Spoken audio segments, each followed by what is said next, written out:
আবেলি রাতের বুকুর দেখা ধরেও তোমার ছবি মনে আহি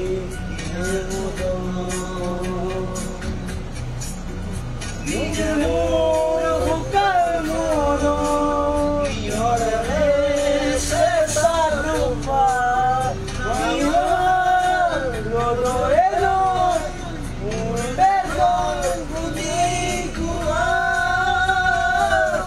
ডুমুহার খতে মোর বহু যুগরে আসুন হেলানোর কথা মোর বহু যুগরে আসুন। জুবিনদাৰ সমাধি ক্ষেত্ৰৰ সমীপত মই উপস্থিত আছোঁ। এই মুহূৰ্তত NKTV দৰ্শকসকলক এটা বিশেষ দৃশ্যাংশ দেখাবলৈ চেষ্টা কৰিম।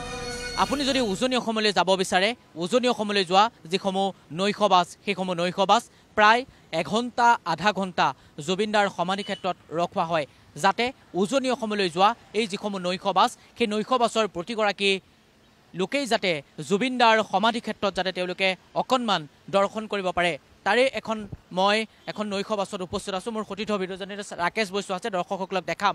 আপোনালোকে দেখিব কাষতে আছে জুবিনদাৰ সমাধি ক্ষেত্ৰ। সেই দৃশ্যাংশটো এই মুহূৰ্তত আমি দৰ্শকসকলক দেখাম। আৰু মই উপস্থিত আছোঁ এখন নৈশ বাছত। মই নৈশ বাছৰ যিগৰাকী চালকগৰাকীৰ লগত মই পোনপটীয়াভাৱে কথা পাতিবলৈ চেষ্টা কৰিম।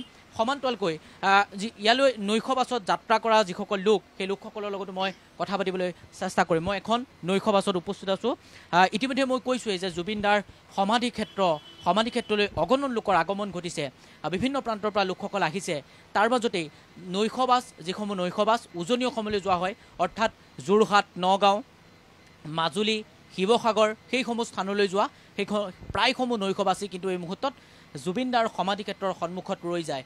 যিসমূহ নৰয়, প্ৰতিগৰাকী লোকেই কিন্তু মোবাইলত আবদ্ধ কৰে জুবিনদাৰ সমাধি ক্ষেত্ৰৰ সেই বিশেষ দৃশ্যসমূহ। মই আপোনাৰ কাষলৈ আহিছোঁ।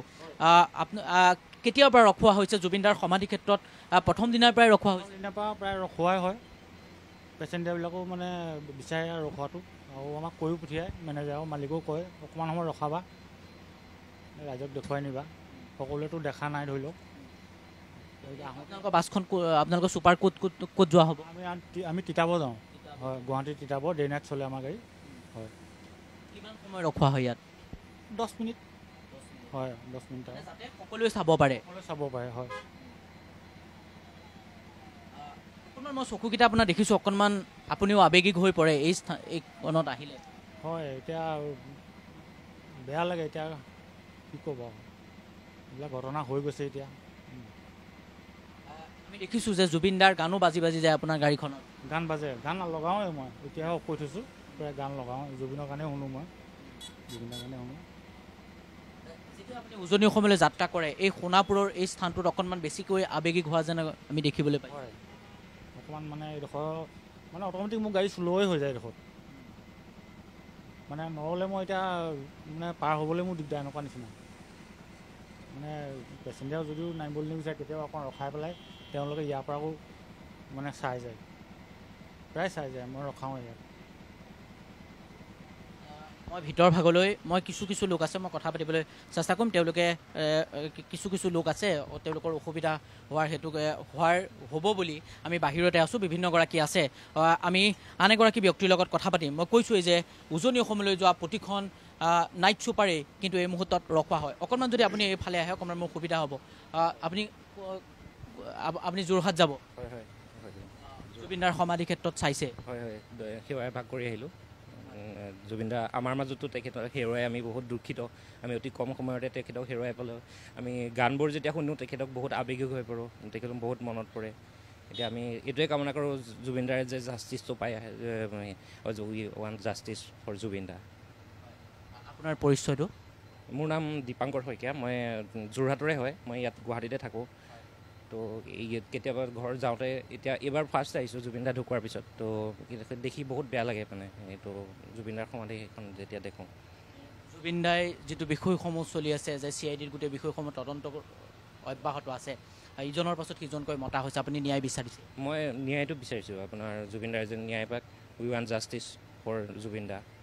তো ন্যায় পাওক, তেখেতৰ আত্মাই যেন শান্তি লাভ কৰে, তাৰ আমাৰ মাজত যেন সদায় জুবিন দা জীয়াই থাকে আমাৰ গান তেখেতৰ গানেৰে শুনিলে আমি আৱেগিক হৈ পৰোঁ তো গতিকে আমি ন্যায় বিচাৰোঁ জুবিন দাই জাষ্টিছ পাওক তাকে কামনা কৰোঁ তুমি নৈশ-বাছতে থাকা হয় থাকোঁ মানে জুবিন দাৰ আমাৰ ভগৱানেই হয় জুবিন দা ভগৱান জুবিন দা মানুহৰ ভগৱান হয় কিন্তু আৰু জুবিন দা যেতিয়া সমাধি ক্ষেত্ৰত পাওঁ মোৰ মানে গাৰ নোম জিগা খাই যায় জুবিন দালৈ বহুত মনত পৰি যায় ক'ব নোৱাৰোঁ কিন্তু মই বহুত জুবিন দাক ভাল পাওঁ লভ ইউ জুবিন দাৰ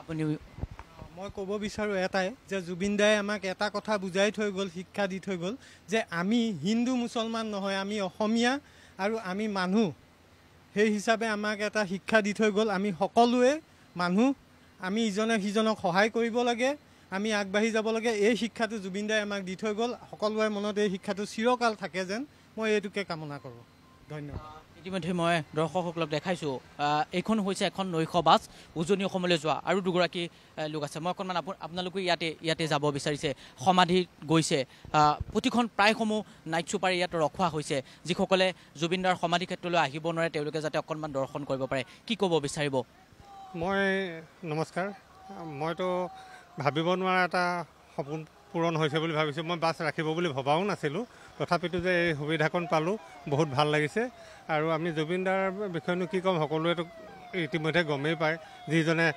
৩৮,০০০ ওপৰত এতিয়ালৈকে গান গালে তেনেকুৱা এজন আমি যে 100 বছৰলৈ পাম আমি আশা কৰিব অলপ মানে নিৰাশাবাদত ভুগিছোঁ আমি মানে কিবা ক'ব বিচাৰিব বাইদেউ অলপ আৱেগিকো হৈছে এই আৱেগিক মানে সেয়াই আৰু জুবিন দাৰ এইখিনি কথা আমিতো ভাবিবই পৰা নাছিলোঁ এনেকুৱা এটা হ'ব পাৰে বুলি তাৰপিছত তেখেতৰ ন্যায়টোৱে আমি বিচাৰিছোঁ তাৰমানে ভালদৰে সেয়াই আৰু ক'বলগীয়া ধন্যবাদ জনাইছোঁ আৰু এনেদৰেই প্ৰতিখন নৈশ বাছ এনেদৰে এই স্থানটোতে ৰখোৱা হয় আৰু প্ৰতিখন নৈশ বাছতেই জুবিন গাৰ্গৰ যিসমূহ গীত সেইসমূহ গীত কিন্তু বাজি উঠিছে চালকসকলে কৈছে যে এই সোণাপুৰৰ এই বিশেষ স্থানটো পোৱাৰ লগে লগেই জুবিন দাৰ সমাধি ক্ষেত্ৰ পোৱাৰ লগে লগেই তেওঁলোক আৱেগিক হৈ পৰে NKTVৰ কেমেৰাৰ সন্মুখত বিভিন্নগৰাকীয়ে প্ৰতিক্ৰিয়া প্ৰকাশ কৰিছে সকলোৱে কৈছে যে জুবিন গাৰ্গে ন্যায় পাব লাগে ভিডিঅ' জাৰ্নেলিষ্ট ৰাকেশ বৈশ্যৰ সৈতে সোণাপুৰৰ পৰা কল্পজিৎ শইকীয়া NKTV+